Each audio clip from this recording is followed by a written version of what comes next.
Jennifer Sanders. I'd like to talk to you today about a passion of mine, which is the way that we eat our food. So, what is the difference and which is better between being vegetarian and eating meat? So you think that would be a clean-cut answer for a lot of people, that if you're being vegetarian, you're not having to kill other animals to survive. But there isn't just a simple clean-cut answer to this, because of the way that we grow our food, the places that we grow our food, and also about the choices that we make when we go out to the supermarket and buy our food.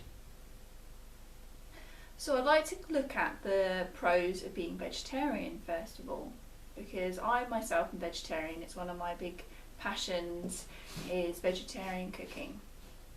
So you'd think that energetically, if you're vegetarian, that's going to be on a higher vibration than it is if you are eating meat. But the story is not just black and white. So if you are vegetarian, then you are having the benefit of eating meat that personally is a lower vibration, because you're eating other sentient beings and you've had to kill them and end their lives so that you can then eat them. Whereas if you are eating vegetables, then this isn't really the case.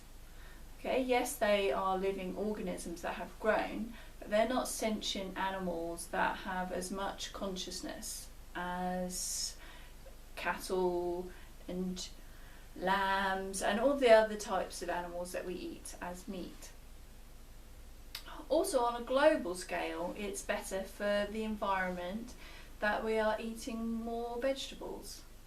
This might sound a bit strange, but if you think about the amount of energy that it takes to raise animals, to transport them around the world, and also the amount of carbon given off by those animals, then it's actually worse for the environment energetically.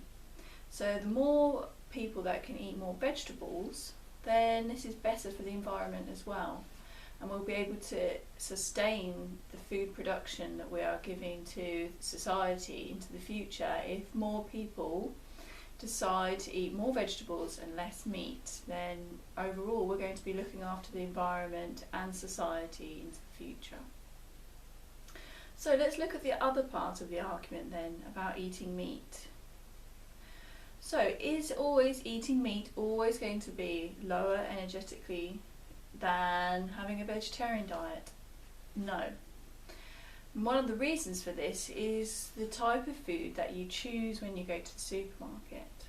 So if you are choosing locally grown food, then these foods have not been transported around the globe from wherever they were transported and made. So it might be they've come from another continent, they've been flown or shipped overseas, and the amount of fuel that's burnt when these produce are transported is incredible. And all these fuels being burnt from plane fuel, car fuel, all add towards creating greenhouse gases, which are creating instability and a global warming effect in our weather system. So this is really crucial to try and pick locally or produce within your country produce, which is really helpful for the environment and also helpful for local producers, smaller businesses that are producing food near you.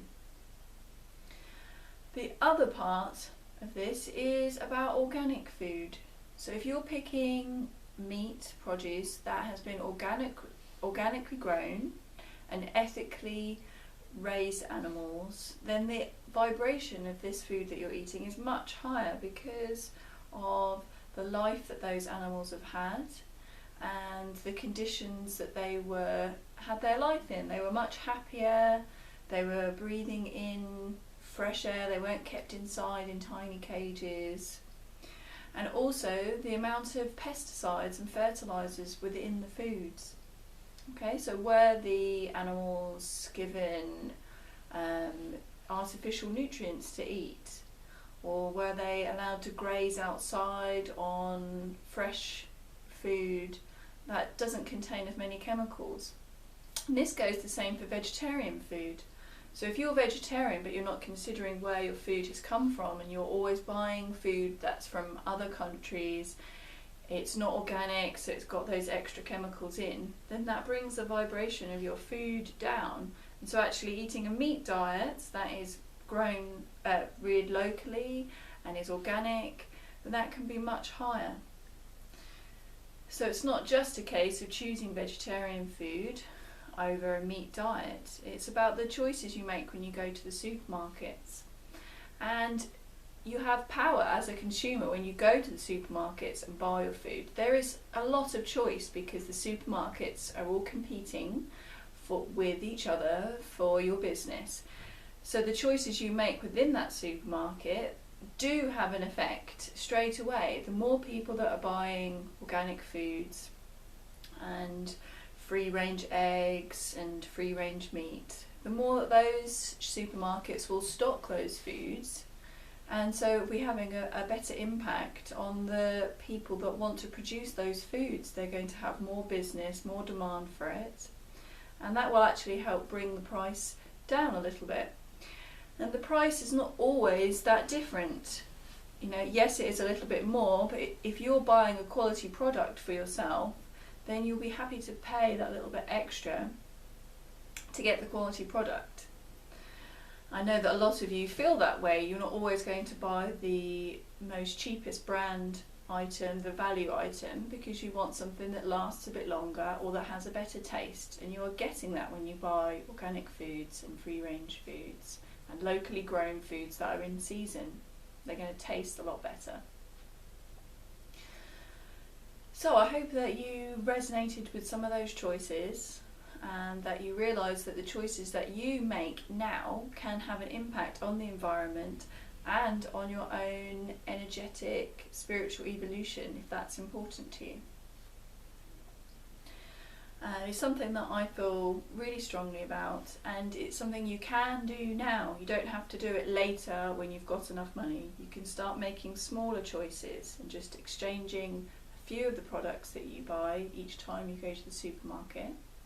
And also be selective about where you're going to buy your food. I know a lot of you will shop at different places for different each week or for different items, and so have a look and see what those different places stock in terms of food that you like that's organic and free range. And each time you go to that supermarket, then you can buy a few of those items and stock your cupboard at home with them until the next time you go back to that shop. So it's really a good choice to start thinking about where your food has come from and about how it's been produced and how it's been grown. Thanks.